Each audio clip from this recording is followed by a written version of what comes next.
Esiet sveicināti Latvijas kristīgā radio klausītāji! Jūs pašlaik klausāties Adventistu vispasaules radio raidījumu. Ar jums kopā esmu es, Ģirds Jaunzems. Šodienas Adventistu vispasaules radio raidījumā aicinām jūs iedziļināties vienā no visbrīnišķīgākajām Bībeles atklāsmēm. Dievs savu dēlu sūtīja jau ilgi pirms pirmās Ziemassvētku nakts.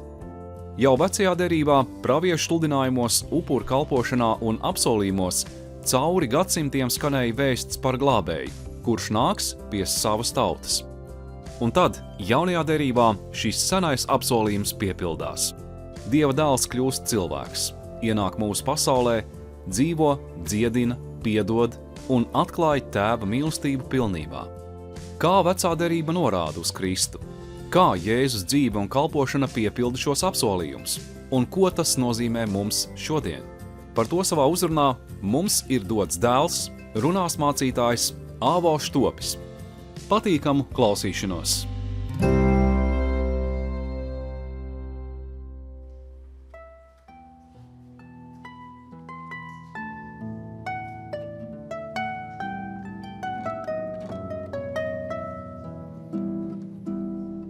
Kas ir šīs bērns, kas saldīdus pie mātes krūts tur kūtī, vai dzirdi dziedam eņģeļus, vai brīnumu tu jūti.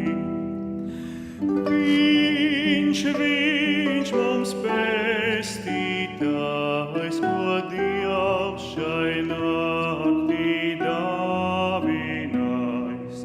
Steidz tam slavu teic un pielūdz Dieva dēlu.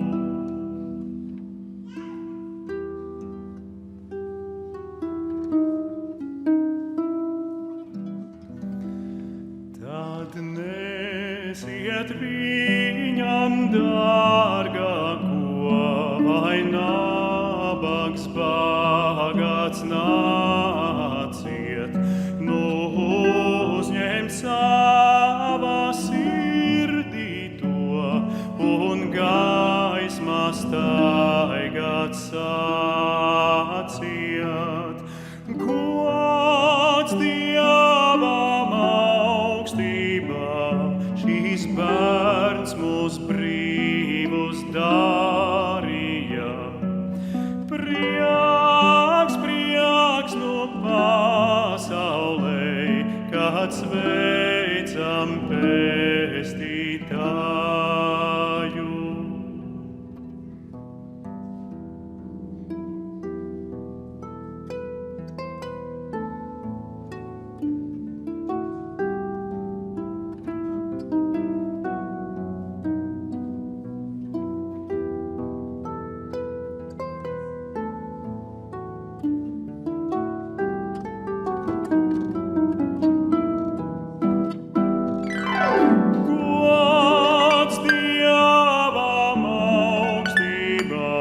Šīs bērns mūs brīvus darīja.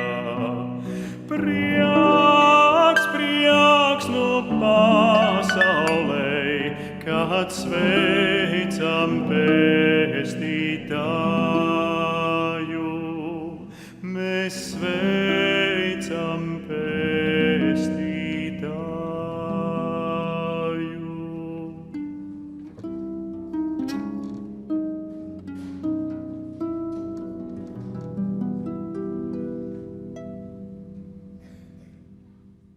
Esiet sveicināti, darbie klausītāji, lai miers jūs mājās, lai miers jūsu sirdīs. Šobrīd mēs esam ļoti īpašā laika posmā. Ir decembris, kristīgā pasaule vērš savu uzmanību uz to, lai atcerētos kādu unikālu notikumu, brīdi, kad Jēzus Kristus nonāca uz zemi, piedzimstot jaunavai Marijai kā mazs bērns, lai izpildītu kādu īpašu misiju. Misiju glābt cilvēci no grēka varas. Un šī misija, kā mums zināms, ir pilnīgi izdevusies, jo Kristus nomira par cilvēces grēkiem pie krusta, tā dāvādams pestīšanu visiem, kas tic uz viņu un kas cer uz viņu. Šodien, dargie draugi, vēlos kopā ar jums aplūkot Svēto rakstu liecības, kuras mums atklāja, ka Kristus jau ilgi pirms mūsu ēras sākuma, pirms viņš nāca kā mazs bērns uz šo pasaulē viņš atklājās kā Dievs, kā radītājs un kā glābējs, kā tas, kurš vada, gādā un piešķir savu svētību. Jēzus nākšana pasaulē, piedzimstot kā mazam bērnam, bija īpaša ar to, ka Jēzum bija jāatstāj debesu tronis, debesu godība un jānāk ne tikai dievišķā izpausmē uz šo pasauli, bet arī cilvēka veidolā. Viņam bija jātop cilvēkiem līdzīgam. Jo vēsturē un nākotnē, ko mēs redzam, viņš mums atklājas kā Dievs un Kungs. Tas veids, kā Kristus nāca pasaulē, tiešām bija īpašs. Dieva plāns, lai tiktu realizēta cilvēces glābšana. Jāņa evaņģēlija 3. nodaļas 16. un 17. pants mums vēstīja, jo tik ļoti Dievs pasauli mīlējis, ka viņš devis savu vienpiedzimušo dēlu, lai neviens, kas viņam tic, nepazustu, bet dabūtu mūžīgo dzīvību. Jo Dievs savu dēlu nav sūtījis pasaulē, lai tas pasauli tiesātu, bet lai pasaule caur viņu tiktu glābta. Jēzus nākšanas uzdevums pasaulē bija atklāt dievišķo mīlestību. Dievišķās mīlestības dzīts Kristus nāca uz šo pasauli, lai mirtu pie krusta un lai dāvātu mums visiem cerību. Tas, ka Jēzus nāks uz šo zemi un dotu glābšanu, Bībeles pravietojumos atrodams jau ļoti ilgi pirms šī notikuma. Jau Dieva izteiktajā spriedumā Sātanam pēc Ievas un Ādama pievilšanas mēs sastopamies ar šo īpašo Dieva plānu, kur Sātanam izteikts spriedums skanēja šādi. 1. Mūzes grāmata, 3. nodaļa, 14. un 15. pants. Un Dievs tas kungs sacīja čūskai, tādēļ, ka tu esi to darījis, tu esi nolādēta visu lopu un lauku zvēru vidū. Uz sava vēdera tev būs līst un pīšļus ēst visas tava mūža dienas. Un es celšu ienaidu starp tevi un sievu, starp tavu dzimumu un sievas dzimumu. Tas tev sadragās galvu, bet tu viņam iekodīsi papēdī. Šis pravietojums mums atklāja, ka Kristus nāks, ka viņam būs jācieš, bet ka viņš čūsku Sātanu sadragās, bet Sātans viņam iekodīs papēdī, ka viņam būs jāmirst pie krusta. Un vēl skaidrāk Jēzus nākšanu mums apraksta pravietis Jesaja.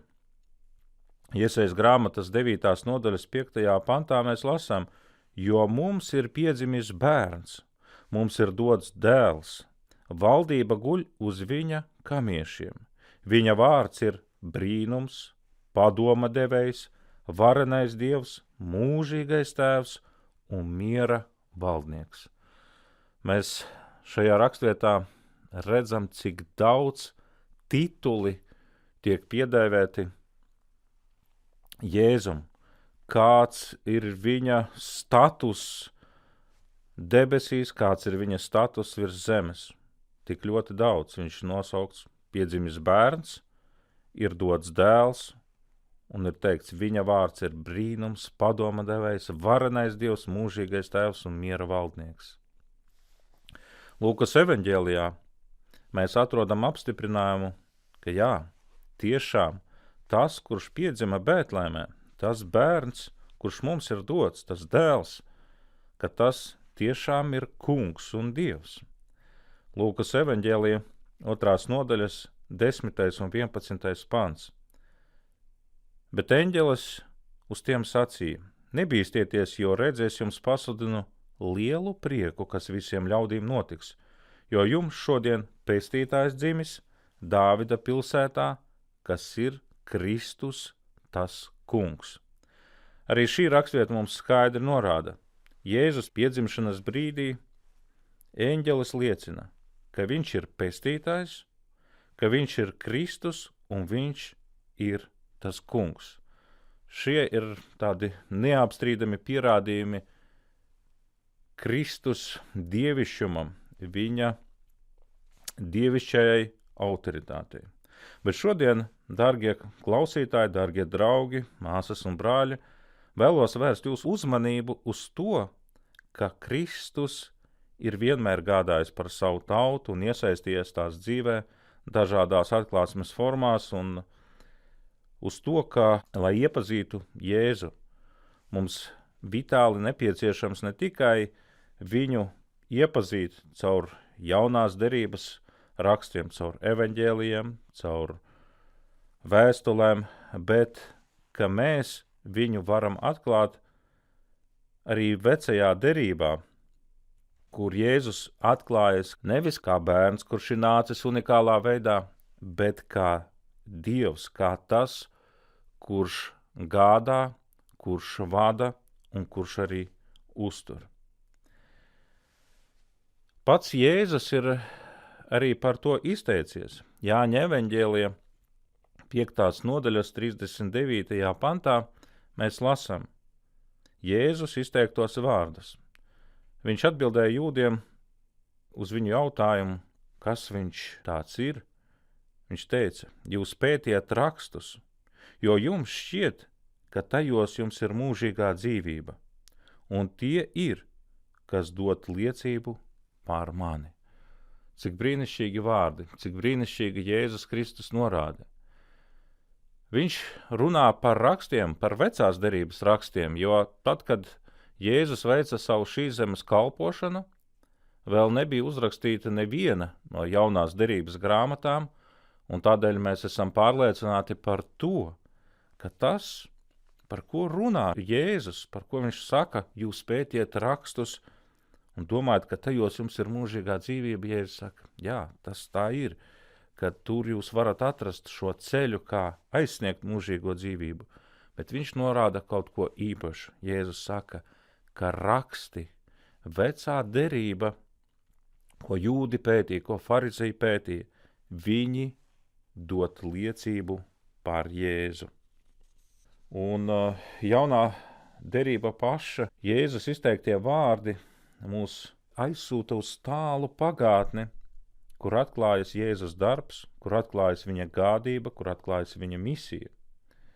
Kādā reizē, kad Jēzus atradās templī, viņš iesaistījās polēmikā ar farizejiem, un arī tur Jēzus viņiem sniedza kādu īpašu atbildi, Jāņa evaņģēlija 8. nodaļas 25. pants. Tad tie sacīja viņam, kas tu tāds esi? Jēzus viņiem sacīja, es esmu no iesākuma, kā jau esmu jums to teicis. Un tās pat nodaļas, Jāņa evaņģēlija 8. nodaļas 58. pants, Jēzus atbildēja viņiem, patiesi, patiesi es jums saku, pirms Ābrahams tapa, esmu es. Šie vārdi, ko Jēzus sniedz kā atbilde uz farizeju jautājumu, kas viņš tāds ir ļoti īpaši un ļoti zīmīgi. Kristus saka, es esmu. Grieķu valodā tas skan ego eimi. Un absolūti lielākā daļa teologu cauri gadsimtiem atzīst, ka šis apzīmējums, šī atsauce, ko Jēzus saka, es esmu, tā ir atsaukšanās uz 2. Mūzes grāmatas 3. nodaļas 14. pantu. Un šis pants skan šādi. Dievs sacīja uz Mūzu, es esmu, kas es esmu. Viņš sacīja, tā tev jārunā ar Izraēla bērniem, es esmu, tas mani sūtīs pie jums. Kad Jēzus atbild farizejiem ar šiem vārdiem, es esmu, viņš viņiem pasaka, ka viņš ir Dievs. Un tādēļ pēc šiem vārdiem farizēji pacēla akmeņus, lai mest uz viņu, jo neviens nedrīkstēja sevi nosaukt par Dievu. Tas bija viens no lielākajiem grēkiem, ko varēja paveikt. Bet Jēzus šeit atsaucās uz šo savu statusu, viņš atsaucās uz 2. Mūzes grāmatu, un tas mums liek noprast, ka tas, kurš runāja ar Mūzu no degošā krūma, ka tas, kurš runāja uz Mūzu caur sajiešanas telti, tas, kurš runāja uz Mūzu Sinaja kalnā un deva Mūzum dekalogu, 10 baušļus, tas bija neviens cits kā Jēzus. Jēzus bija tas, kurš atklājās vecā derībā visai tautai. 2. Mūzes grāmatā 40. nodaļā 34. un 35. pantā mēs lasam šādus vārdus. Tad mākonis apklāja sajiešanas telti, un tā kunga godība piepildīja mājokli, un Mūzus nevarēja ieiet sajiešanas teltī, tāpēc, ka mākonis to apsedza, un tā kunga godība piepildīja mājokli. Un 2. Mūzes grāmatas 13. nodaļas 21. un 22. pāns. Un tas kungs viņiem gāja pa priekšu dienā mākoņu stabā, lai tos vadītu pa ceļu, bet naktī uguns stabā, lai ceļš tiem būtu apgaismots dienu un nakti, un mākoņu stabs dienā un uguns stabs naktī nenozuda tautas priekšā. Kristus vienmēr bija līdzās ar savu tautu, ceļā no Ēģiptes zemes, no vergu nama, un viņš viņus vadīja uz apsolīto zemi. Kristus nekad neatstāja savu tautu, ne nakti, ne dienu. Kristus vienmēr gāja pa priekšu, lai tos vadītu, lai tos uzturētu un sargātu. Mūzum, kad tas bija nepieciešams, tika nodrošināti visi norādījumi un pavēles no Kristus. Dargie draugi, vai tas nav brīnišķīgi apzināties, ka Jēzus vienmēr bija līdzās un uzturēja? Arī apustulis Pāvils mums nodot vēstījumu, liecību par to, ka ceļā uz apsolīto zemi ar tautu līdzās bija neviens cits kā Jēzus Kristus. 1. Korintiešu vēstules 10. nodaļas 1. līdz 4. pants. Brāļi, es gribu jums atgādināt, ka mūsu tēvi ir visi bijuši apakš padebeša un visi gājuši cauri jūru, un visi padebesī un jūrā uz Mūzu kristīti, un visi baudījuši to pašu garīgo barību, un visi dzēruši to pašu garīgo dzērienu, jo tie dzēra no garīgās klints, kas tiem gāja līdzi, bet šī klints bija Kristus. Šīs atziņas, cik vērtīgas šīs atziņas, kas mums liek ieraudzīt Kristu no cita skatu punkta, no cita rakursa, tas mums palīdz iepazīt Kristu, viņa raksturu vēl pilnīgāk, vēl vairāk. Ko šodien mums kā kristīgai sabiedrībai sniedz šīs atziņas, ka Kristus vadīja savu tautu uz apsolīto zemi. Dargie brāļi, dārgās māsas, tas mums sniedz to pašu, ko arī tajā laikā. Dievs mūs nav atstājis. Dievs nekad neatstāja savu tautu. Mēs arī šodien ejam ceļu uz apsolīto zemi. Un arī šajā ceļā mēs neesam vieni. Kaut arī mēs šodien neredzam ne mākoņu stabu, ne uguns stabu, ne klinti, no kuras iztek ūdens. Kungs Jēzus Kristus vienmēr ir līdzās ar svētā gara starpniecību, lai mūs vadītu, lai mūs uzturētu un sargātu. Tie ir paša Jēzus izteiktie apsolījumu vārdi, kurus viņš izteica saviem apustuļiem.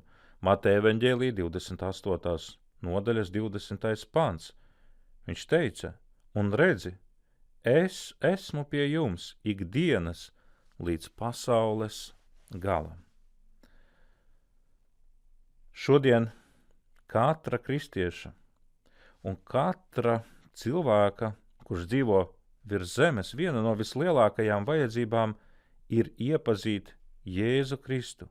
Ne tikai jaunās derības kontekstā caur evaņģēlijām un apustuļu liecībām, bet arī caur vecās derības kontekstu, caur tiem notikumiem, kas aprakstīti vecā derībā. Jo tā arī mums atklāja Kristus mīlestību, viņa raksturu vēl dziļāk, vēl plašāk un pilnīgāk. Viņa atklāja mums viņa nodomus un rīcības motīvus.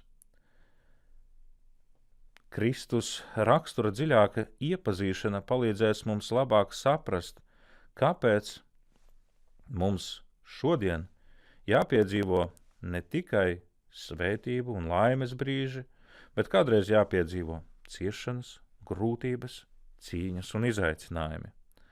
Tas arī mums palīdzēs izpildīt Dieva likumus un viņa bauslību, jo Kristus par bauslību, kad tam jautāja, kurš ir augstākais, jeb svarīgākais bauslis, kurš jāievēro, atbildēja. Māte evaņģēlija 22. nodaļas 37. un 38. pants. Bet Jēzus tam sacīja, tev būs Dievu savu kungu mīlēt no visas sirds un no visas savas dvēseles un no visa savu prāta. Šis ir augstākais un pirmais bauslis. Iemīlēt Dievu, tas ir viņa aicinājums. Mums ir jāmīl Dievs ar visu savu sirdi, visu savu dvēseli.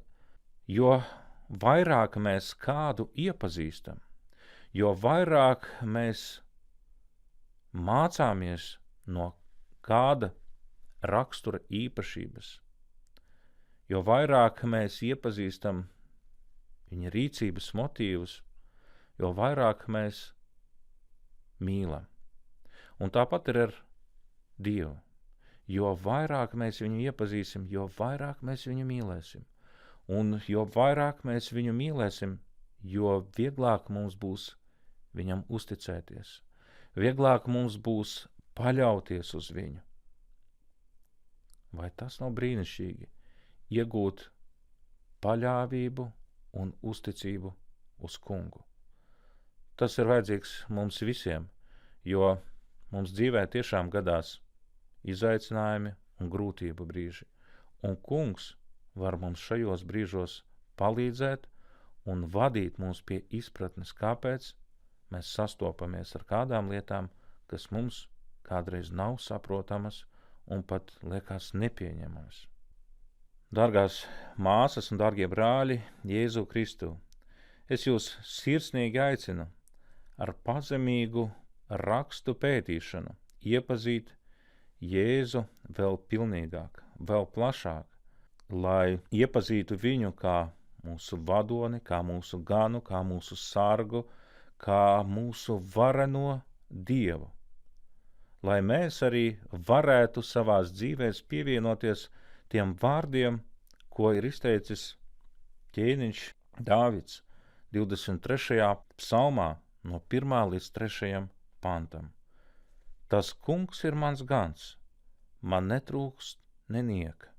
Viņš man liek ganīties zaļainās ganībās, viņš mani vada pie skaidra ūdens, viņš atspirdzina mana dvēseli un ved mani pa taisnības ceļiem sava vārda dēļ. Cik brīnišķīgi būtu, ka šie vārdi, ko saka Dāvids, ka tie būtu arī mūsu sirdsvārdi.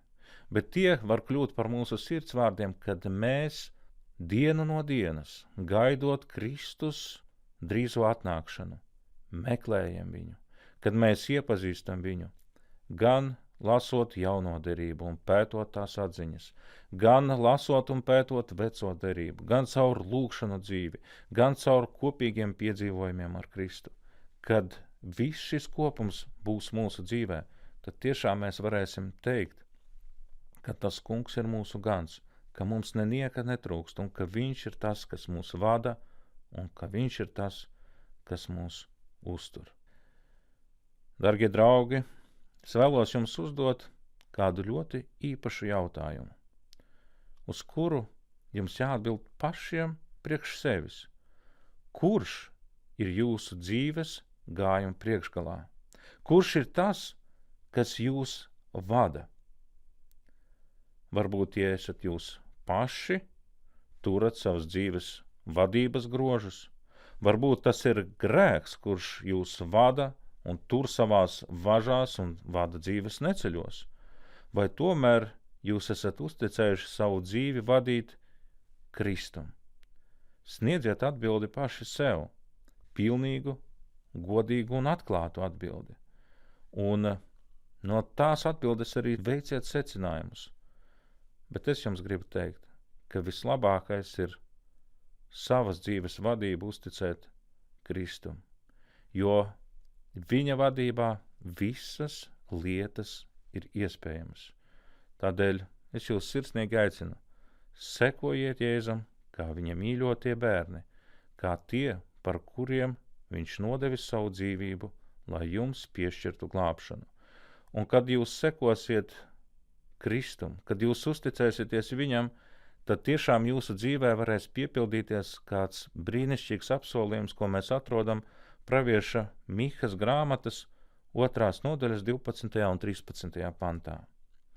Tiešām gan es sapulcinādams sapulcināšu tevi Jēkabu, un arī pāri palikušos Izrēlā es savedīšu kopā, kā avis.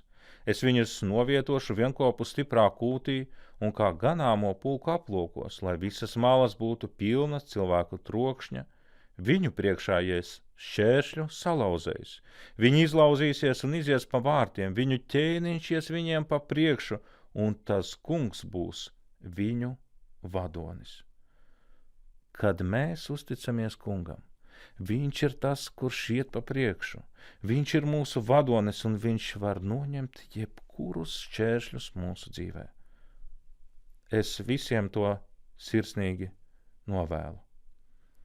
Tādēļ, lai Dieva žēlastība, lai Dieva miers šajā laikā arī piepilda jūsu sirdis.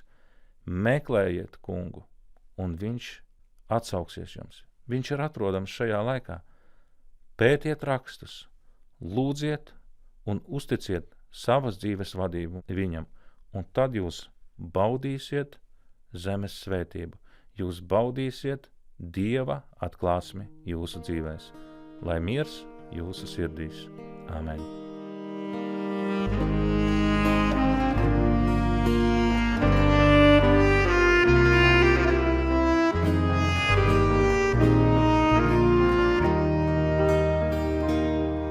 Tik daudz mums dzīvē sapņu un cerību, tik daudz mēs gribam, lai tās piepildās. Mums katram savi plāni, ko dzīvē īstenot, bet kā ar tevi, kungs, lai to visu saskaņo, tad jālūdz lūkšanā visgrūtākā. No tiem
Paldies jums, dārgie radioklausītāji, ka bijāt kopā ar mums šajā dienā.